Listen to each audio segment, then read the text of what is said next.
I was invited by a First Nations chief to come to the reservation where he and his people lived. He was the leader of the Gitskan band of the Kwakiutl people, and their reserve is on the Skeena River, which is in northern British Columbia. So I went there, and as a treat for me, they decided to give me a potlatch. Now, a potlatch, I think, is unique to the Kwakiutl people. They're the only people in all of history that we know of, I think, who settled disputes by giving rather than conflict of various kinds, including violence.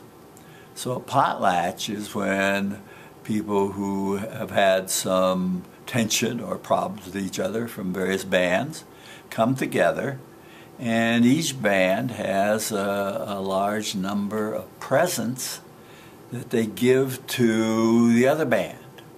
And in a sense, the winner is the band that gives the best presents to the other band. It's a unique way of resolving disputes by sharing gifts with each other. So there were four small bands in the Gitskan band.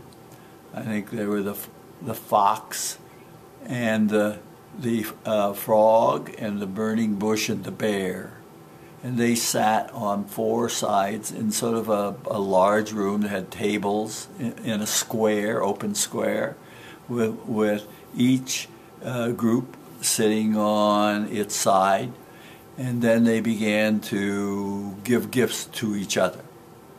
And they were things like washcloths and ashtrays and mason jars, and each group had a large number of things, and they would stand up and make a speech and then walk over and give their gifts to the band across the way.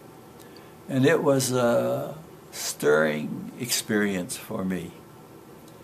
And then an old woman stood up, and it turns out that this is a matrilineal tribe. The leadership passes down through women, and so she was in essence the chief, or the traditional leader, I should say. And she said, "Mr. McKnight, you may stay or you may leave, but we need to have a meeting of the band."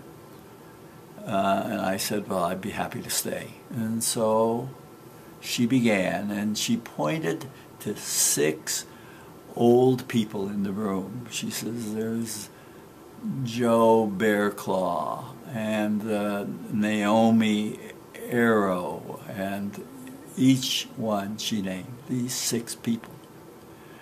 And she said to the other people who were there, "There are only 7 of us left who know about our culture. And we have been involved now in a culture revival, and we've been meeting once a month." She said, "But this week, the one other person, Charles Featherstone, who died. We were all at his funeral. So there are only 7 of us left. We're old and we're going to die. So we have to meet more often to tell our stories, to show you our ways, so that when we die, which will be fairly soon, the tribal tradition can both be revived and travel on." And she said, "You all know that we're the only 7 people left who were here before the social services and the Indian Bureau and the missionaries came. And they killed our culture. So it's vital that we tell you the stories and tell you our way, because we're the only people left who were here before those people came and killed our culture. And I thought that was a very, very important lesson.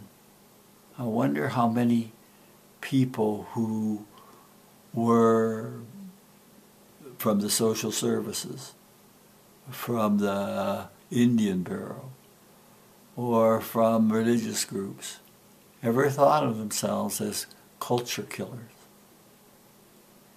So often people who think they're helping are really probably hurting. And so I left there thinking, I better be pretty careful about thinking I'm helping people, and to make sure that I'm not really intruding in ways that their own competence, their own capacity, their own culture, their own relationships don't get eroded because of my presence.